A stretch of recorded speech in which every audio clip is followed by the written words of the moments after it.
Hi friends, Aditya டைரக்ஷனில் ரீசெண்டாக release ஆயிருக்க துரேந்தர் 2 மூவி பற்றி தான் ஷேர் பண்ணிக்க போகிறேன். துரேந்தர் பார்ட் 1 நான் ஓடிடியில் தான் பார்த்தேன். அந்த படம் மேக்கிங்காகவும் அதில் நடிச்சிருந்த ஆர்டிஸ்ட், விஷுவல் இது எல்லாமே வந்து நல்லா தான் இருந்துச்சு. ஆனால் எனக்கு அந்த படத்து மேலே சில கருத்து முரண்கள் இருந்தது. சரி, படத்தை பாதியிலேயே முடிச்சிட்டாங்க, செகண்ட் பார்ட் வந்ததுக்கப்புறம் நம்ம ரிவ்யூ சொல்லிக்கலாம் தான் வெயிட் பண்ணேன். நேற்று வந்து செகண்ட் பார்ட்டும் பார்த்துட்டேன். இந்த படத்தோட டியூரேஷன் 3 மணி நேரம் 49 நிமிஷம். 3 மணி நேரமும் வந்து வயலன்ஸ் மட்டும்தான் இருக்கும்.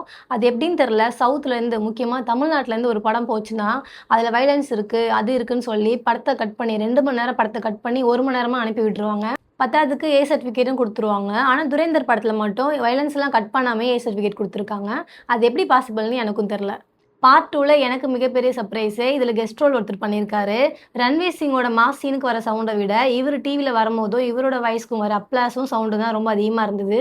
எனக்கு தெரிஞ்சு ரன்வீர் சிங் போல இவரே படம் ஃபுல்லாக நடிச்சிருக்கலாம். அவர் வேறு யாரும் இல்லை, நம்ம உலகமே அறிஞ்ச ஜி தான். ஜி டிமாலிசேஷன் பண்ணதுக்கு காரணம் தெரியாமல் இன்னைய வரைக்கும் நம்ம இந்திய மக்கள் குழம்பிட்டு தான் இருக்காங்க.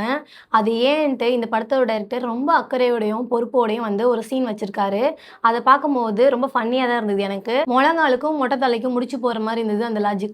துரேந்தர் 1 2வும் எனக்கு என்ன கன்வே பண்ணுச்சுன்னா, ரொம்ப சிம்பிள், இது ஜியோட ப்ரொபகண்டா படம். ஜியோட ஃபேன்ஸ் எல்லாருக்கும் இந்த படம் ரொம்ப பிடிக்கும். கண்டிப்பாக தேட்டரில் மிஸ் பண்ணாமல் போய் பாருங்கள்.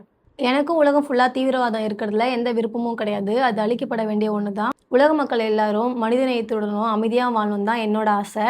என்னோட கருத்துக்களை நான் பேசுகிறதுனால எல்லாரும் நீங்கள் ஆன்டி இண்டியன் சொல்லலாம். அதில் எனக்கு எந்த கவலையும் இல்லை. நான் எந்த அமைப்பையும் சார்ந்தவ இல்லை, யார்கிட்டையும் காசு வாங்கிட்டு இதை பேசலை. நான் இந்தியாவில் பிறந்ததுக்கு இந்திய குடிமகளாக ரொம்ப பெருமைப்படுறேன். I love my country. ஜெய்ஹிந்த். This is Film Journal with Joe. Stay tuned.